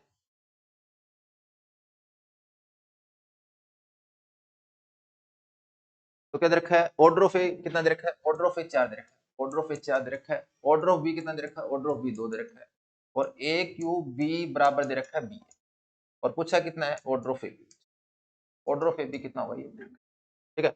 ऑर्डर ऑफ ए कितना है, 4 है। ऑर्डर ऑफ बी कितना है, 2 है। और ऑर्डर ऑफ ए बी है ना, ये पूछा। तो क्या चीज पता चल रही है, एक चीज तो पता चल रही है कि ए है ना वो आइडेंटी एलिमेंट नहीं है। अगर आइडेंटी एलिमेंट होता तो ए का ऑर्डर 1 होता। बी भी आइडेंटी एलिमेंट नहीं है क्योंकि बी का ऑर्डर 2 है। बी का ऑर्डर 2 है तो बी का ऑर्डर 2 है, तो ये सेल्फ इनवर्स एलिमेंट है, ये 4 ऑर्डर का एलिमेंट है। तो दो चीजें दे रखी है, एक तो सेल्फ इनवर्स एलिमेंट दे रखा है और एक क्या दे रखा है, अगर यहाँ क्या दे रखा है, एक तो बी का ऑर्डर तो कितना दे रखा है, 2 दे रखा है, सेल्फ इनवर्स एलिमेंट है। और एक ऑर्डर ऑफ ए कितना दे रखा है, 4 दे रखा है। ये दो चीज दे रखी है। और साथ में क्या दे रखा है कि अगर ए क्यूब बी बराबर कितना दे रखा है, ए क्यूब बी बराबर बी दे रखा है, ऐसा दे रखा है। ये आपको बताया कि भाई ऐसा कुछ दो चीजें रखी है, ए का ऑर्डर इतना और बी का ऑर्डर ए है, और इस टाइप से आपको उसकी वैल्यू सोल्व करनी है। ठीक है, चलो भाई।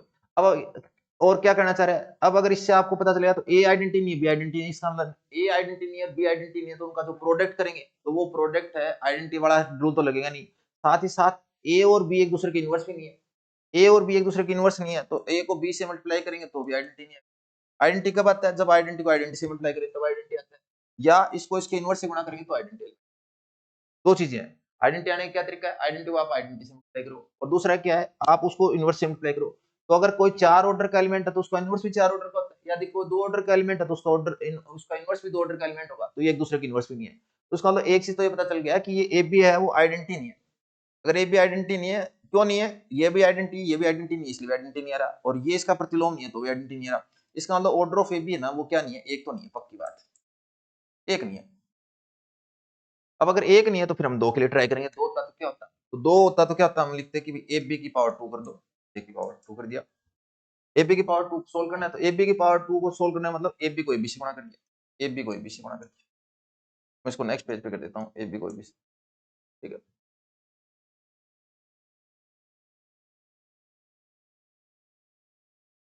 ठीक है। तो मैंने क्या किया, ए बी का होल स्क्वायर सोल्व किया, ए बी का होल स्क्वायर सोल्व किया तो कितना हो गया, A B into A B हो गया। अब ग्रुप में क्या साचरिता नियम लगता है तो मैं ब्रैकेट कहीं से हटा के कहीं पे भी लगा सकता हूँ। तो मैंने ब्रैकेट क्या कर दिया, बीच वाले पे लिख दिया। पी ए की जगह कितना लिख दिया, पी ए की जगह लिख दिया मैंने ए क्यूब बी, पी ए की जगह कितना लिख दिया, ए क्यूब बी दे रखा है क्वेश्चन में। अगर तो यहाँ हमने लिखा तो ए की पावर 4 इंटू बी स्क्वायर, ए की पावर 4 क्या है, ए की पावर 4 आइडेंटिटी, बी की पावर 2 क्योंकि ऑर्डर ऑफ ए कितना 4 4 दे रखा है, ऑर्डर ऑफ ए 4 दे रखा है, तो ए की पावर 4 कितना हो गया, आइडेंटिटी हो गया। अच्छा, बी स्क्वायर कितना दे रखा है, ऑर्डर ऑफ बी 2 दे रखा है, ऑर्डर ऑफ बी दे रखा है, तो बी स्क्वायर भी कितना हो गया।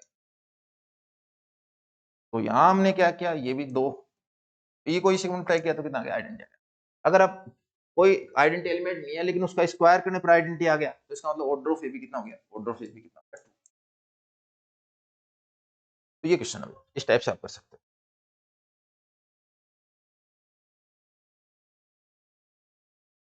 ठीक है, तो एक ऑर्डर कितना दे रखा है, 4 दे रखा है।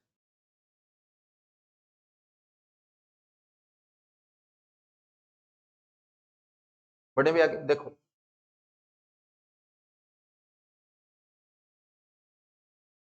अगला क्वेश्चन क्या है देखो,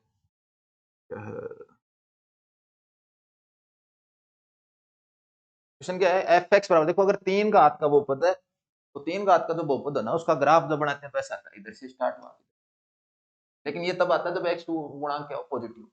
अगर x2 का गुणांक नेगेटिव हो तो क्या होगा, इधर से स्टार्ट होगा, इस साइड से इधर से स्टार्ट होगा, एक बार नीचे आएगा, और हो सकता है कि ऐसा इधर से एक आए, एक तरीका तो ये कि ऐसे करके नीचे करते सीधा निरंतर ह्रासमान रहे, और एक हो सकता है कि नीचे की तरफ आए, एक बार ऊपर जाए और फिर दोबारा नीचे की तरफ। इस क्वेश्चन का जो ग्राफ है ना वो इस टाइप का बनेगा, क्यों बनेगा, क्योंकि इन्होंने पूछा है कि निरंतर वर्धमान, निरंतर वर्तमान होने के लिए क्या होना पड़ेगा, इसको एक बार ऊपर जाना पड़ेगा, अगर ऊपर नहीं गया तो निरंतर वर्तमान होगा नहीं, और निरंतर वर्तमान होगा नहीं तो ऑप्शन ऐसा मिलना चाहिए था कि निरंतर वर्तमान नहीं है, तो ऑप्शन तो विद्यमान है।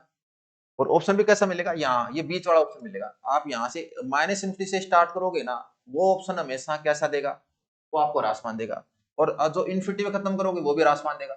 तो ये इन्फिनिट माइनस इन्फिनिटी से स्टार्ट है तो ये तो नहीं हो सकता, ये इन्फिनिटी पे खत्म हो रहा है तो ये भी नहीं हो सकता, ये माइनस इन्फिनिटी से स्टार्ट है तो नहीं हो सकता। आंसर कौन सा हो गया, -2 - 1, आंसर हो गया -2 - 1। ठीक है, तो जिसको ग्राफिकल अप्रोच आती है तो वो -2 - 1 डायरेक्ट कर देगा, जिसको नहीं पता तो आप करके सोल्व करोगे तो भी आ जाएगा। ठीक है, सिंपल क्वेश्चन है, लेकिन ना ये क्वेश्चन बहुतों से गलत हुआ है, ऐसा नहीं है कि गलत नहीं हुआ, क्योंकि मोस्टली अगर ये क्वेश्चन एक्स का अगर ध्यान साइन का ध्यान नहीं दिया तो गलत हो जाएगा क्वेश्चन। ठीक है, तो क्वेश्चन ये कुछ ये 4-5 क्वेश्चन नहीं है, शानदारी साथ साथ है। ये क्वेश्चन तो ये मान लो कि इतनी बार आ गया, इतनी बार लोगों ने पूछ लिया कि e की पावर x cos y का परसमादेश क्या होता है, e की power x sin y plus, तो ऐसा क्वेश्चन ना, ऐसा नहीं कि हार्ड है, हार्ड भी है लेकिन इजी भी है। दो सरल दे रखा है, दे रखे हैं, दोनों स्पर्श रेखाएं दे रखी हैं, तो हमें पता है कि जब इसको 3x और -4y है तो इसको 2 से गुणा करते हैं तो ये लेफ्ट हैंड साइड के ये जो x के पद मिलते हैं, इसका मतलब दोनों स्पर्श रेखाएं वर्त की क्या है, समांतर है। मान लो ये वर्त है, और एक स्पर्श रेखा अगर ये है तो दूसरी स्पर्श रेखा ये है, और अगर इन रेखाओं के बीच की दूरी निकालेंगे तो वो व्यास आएगा, समांतर रेखाओं के बीच की दूरी निकालेंगे तो क्या आएगा, व्यास आएगा। तो समांतर रेखाओं के बीच की दूरी निकालने तो व्यास आएगा, तो इसलिए हम क्या कर रहे हैं, हम इनके बीच की दूरी निकालेंगे। तो दूरी निकालने के लिए क्या एक तरीका, तो इसको 2 से गुणा कर दो या इसमें 2 का भाग दे दो। तो मैं पहले क्या कर रहा हूँ, 3x माइनस 4y प्लस 4 बराबर 0 को तो एज इट इज लिख रहा हूँ। दूसरे वाले क्वेश्चन में 2 से डिवाइड कर रहा हूँ, तो 3x माइनस 4y प्लस 13 ऐसा है। तो 2 से डिवाइड करिए तो यहाँ पे 2 से डिवाइड कर दिया, यहाँ से 2 से डिवाइड तो 13/2 आ गया। अब अगर दो समांतर रेखाएं हैं तो उनके बीच की दूरी निकालोगे तो कांस्टेंट टर्म का अंतर आता है, तो कांस्टेंट टर्म में चाहे इसमें से ये घटा दो चाहे इसमें से ये घटा दो। अगर आपको ये दिख रहा है कि 6.5 बड़ा है तो इसमें से ये छोटे वाली वैल्यू घटा दो, नहीं दिख रहा तो मापांक लेने पर पॉजिटिव हो जाएगा, इनका अंतर। नीचे क्या आएगा, 3 और 4, 3 और 4 का ट्रिपलेट कितना होता है, 5 होता है, तो नीचे आप √3 का स्क्वायर 4 का स्क्वायर करो तो 5 आ जाएगा। इसको लिखा है 1/5, ये 5 को मैंने 1/5 लिख दिया, इसको सोल्व कर लिया तो 13 - 8/2, 13 - 8/2 यानी 5/2, तो 1/5 गुणा 5/2 सोल्व करने पर आंसर आ गया 1। तो जो इसका जो वर्त की तो त्रिज्या है ना, वर्त की त्रिज्या नहीं है तो समांतर रेखाओं बीच की दूरी है, समांतर रेखाओं बीच की दूरी कितनी आ गई, 1/2, डी आ गया भाई, बीच की दूरी तो निकाल लिया, बीच की दूरी निकाल लिया, डी कितना आ गया, डी 1/2 आ गया, डी 1/2 आ गया, तो त्रिज्या कितनी होती है, व्यास का आधा होती है, तो आर होता है वो d/2 होता है, यानी 1/2 गुणा कर देंगे, 1/2 से गुणा कर दो चाहे 2 का भाग दे दो, 1/2 गुणा 1/2 कितना आ जाएगा, 1/4। अच्छा क्वेश्चन है, जल्दबाजी में अगर किसी ने 1/2 छोड़ दिया तो फिर वो गलत हो जाएगा, मोस्टली 1/4 सही है। अच्छा क्वेश्चन भाई, अगला क्वेश्चन देखो,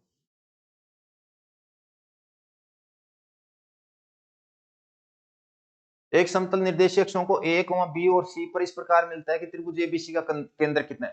देखो भाई, अगर कोई समतल का समीकरण है x/a plus y/b plus z/c बराबर 1, तो इसको अगर निर्देशीय अक्षों पे काटेगा तो कहाँ कहाँ मिलेगा, यहाँ x एक्स पे तो मिलेगा a, 0, 0, y एक्स पे कहाँ मिलेगा 0, b, 0 अंतःखंड रूप पे, और z एक्स पे कहाँ मिलेगा 0, 0, c। और जब इस त्रिभुज को मिला लोगे इसका जो केंद्र ज्ञात करोगे ना, तो x1 plus x2 plus x3/3 formula लगाओगे केंद्र का, x1 plus x2 plus x3/3, coma y1 plus y2 ऐसे करके जब फॉर्मूला लगाओगे तो वो जो वैल्यू है ना वो कितनी आएगी, यहाँ पे केंद्र की 1/3 और यहाँ पे b/3, यहाँ पे c/3। इसका मतलब प्रश्न में जो दे रखा ना 2 3 4 वो क्या है 1/3 b/3 और c/3 की वैल्यू है। तो अगर यहाँ पे a/3 की वैल्यू 2 है तो a की वैल्यू कितनी हो जाएगी 6। यहाँ इसकी वैल्यू किसके बराबर दे रखी है 2,3, केंद्र क्या दे रखा है 2,3,4। जब तुलना करेंगे तो a बराबर तो आ जाएगा 3 गुना 2 6, b का मान आ जाएगा 9 और c का मान आ जाएगा 12। 6 9 और 12, c का मान कितना आ गया 12 और ये मान रख देंगे 6 9 12 रख देंगे। 6 9 12 रखने के बाद में आप जब इसको एलसीएम लेके सोल्व करोगे तो आपका जो आंसर है कितना आएगा वो बता दीजिए, x/6 plus y/9 plus z/12। तो इसका जो एलसीएम वो 36 आ जाएगा, 36 एलसीएम ले लिया तो 6x plus 4y plus 3z बराबर 1। तो x plus 6x plus 4y plus 3z, 6x plus 4y plus 3z बराबर 36। ठीक है, ऐसे देना। तो ये दो चीजें इसमें थोड़ा सा ध्यान रखना कि किस टाइप से सोल्व किया है। सिंपल क्वेश्चन है, ज्यादा बड़ा क्वेश्चन नहीं है। अगला देखो भाई, अगला क्वेश्चन क्या दे रखा है, यदि फलन एफ एक्स बराबर क्या दे रखा है x square plus 3x plus A और फिर दे रखा है x less than equal to 1 और bx plus 2 x greater than x के सभी वास्तविक मानों के लिए अवकलनीय। तो अवकलनीय होता है वो संतत भी होता है। अगर कोई अवकलनीय है, अगर कोई डिफरेंशिएबल है तो वो कंटिन्यूअस भी है।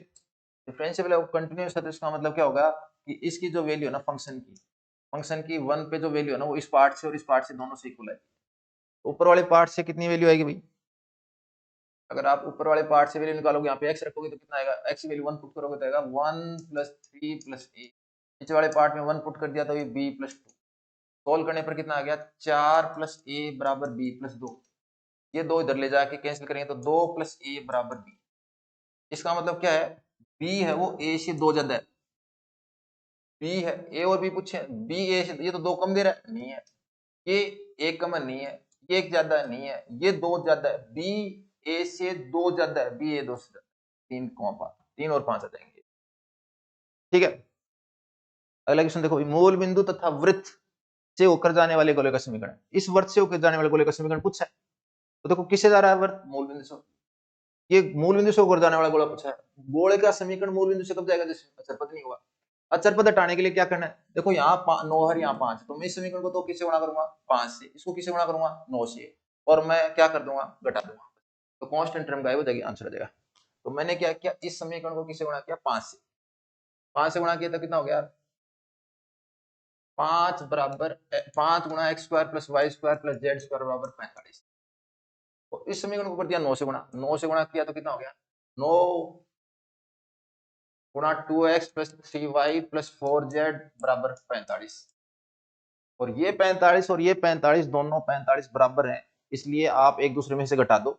जब आप घटाओगे तो 5 वाला कौन सा है, 5 वाले, ये दो 5 वाले हैं और घटाया तो माइनस का आएगा, ये माइनस का आएगा, ये फोर्थ ऑप्शन करेक्ट हो जाएगा, ये आपका करेक्ट।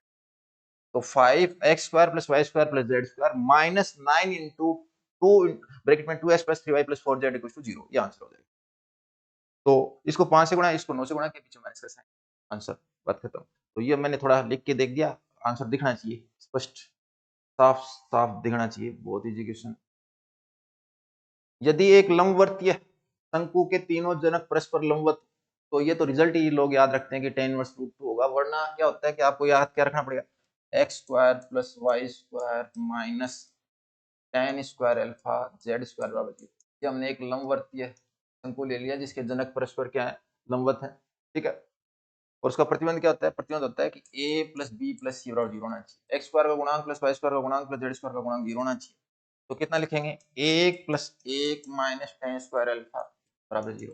तो tan स्क्वायर अल्फा कितना होगा, tan स्क्वायर अल्फा बराबर 2, tan स्क्वायर बराबर अल्फा बराबर 2, तो tan अल्फा कितना हो जाएगा, tan अल्फा बराबर √2, और tan अल्फा बराबर √2 तो अल्फा बराबर कितना हो जाएगा, tan इनवर्स,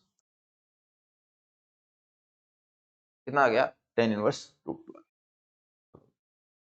35 क्वेश्चन हो गए, नेक्स्ट वीडियो में से आगे क्वेश्चन हो